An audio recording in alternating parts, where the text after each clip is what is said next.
ما بمبار دي کړه دی کوي او مالی تلفات مسلمانانو.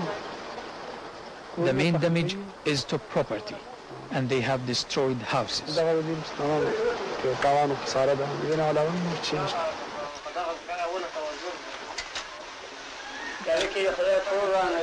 دا چې روسي مشیرانو یا روسي مستخدمین چې په دې no one from amongst the 2,000 soldiers would deny who was advising and leading them. They say it is the Russian advisors and soldiers.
Led by Kashmir Khan, the Mujahideen are marching to reinforce the fighting front at Sharasarai.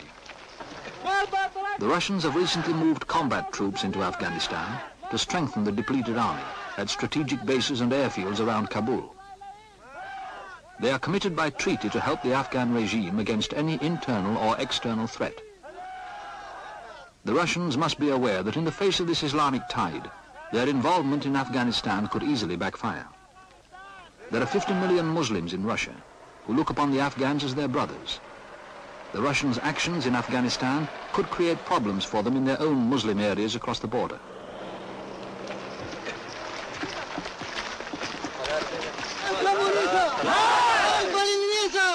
These soldiers from the brigade that mutinied in Asmara are also going to the front, bringing supplies and equipment in their trucks.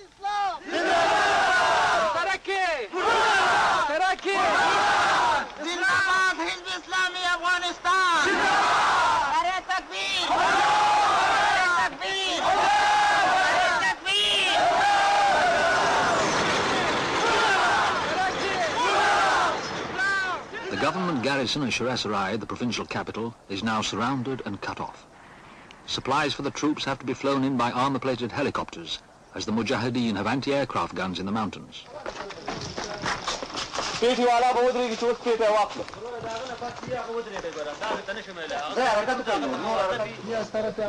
Mujahideen have the advantage of being able to constantly move their men, while the government troops, fixed in defensive positions, are under daily artillery and mortar fire. The actual attacks are only made at night, under cover of darkness. While their artillery provide covering fire, groups of Mujahideen move down the mountains to attack the government positions. Their aim is to slowly gain ground and eat away at the morale of the besieged troops until they are finally forced to surrender.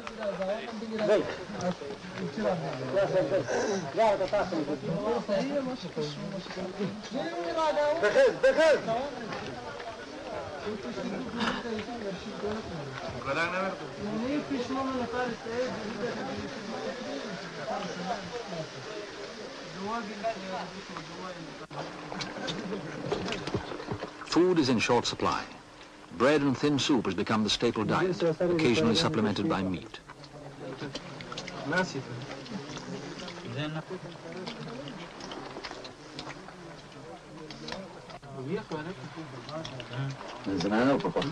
Lack of supplies will bring great difficulties in the winter, when it is very cold in the mountains.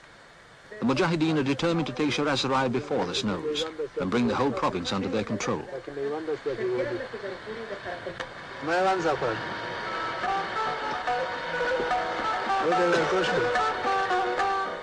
The other provinces are in the same situation, needing to strengthen their positions and take control before the harsh winter months.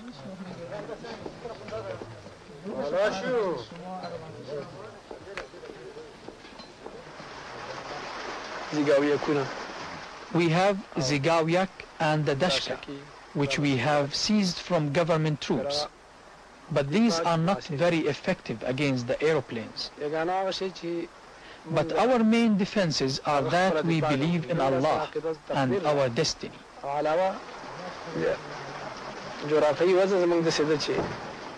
And secondly, our strategic and geographical position. This belief has left the Mujahideen undaunted by the news of the movement into Afghanistan of extra Russian brigades. It also led to their rejection of the amnesty offered by Hafizullah Amin, who took over the leadership of the government in August 1979.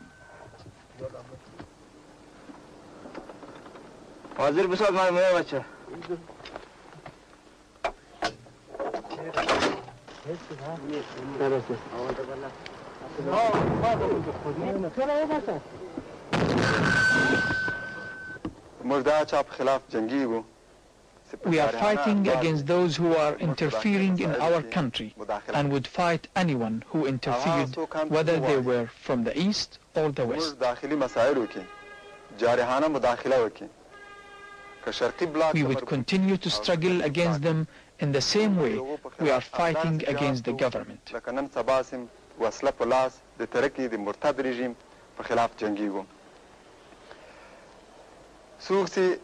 Anyone who wants to enslave us or attack our liberty, anyone who interferes in our country, anyone who doesn't accept our autonomy, we are against them, and we would rather die than accept those things.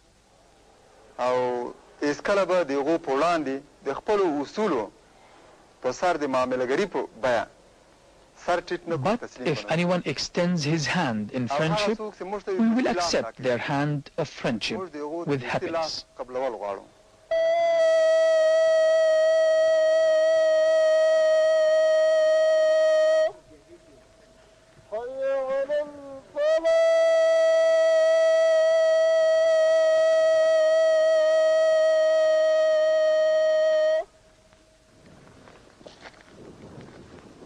It is estimated that so far 80,000 people have been killed since the Halq Party came into power in 1978. 100,000 are in prison, and over 250,000 have fled to take refuge in Pakistan and Iran.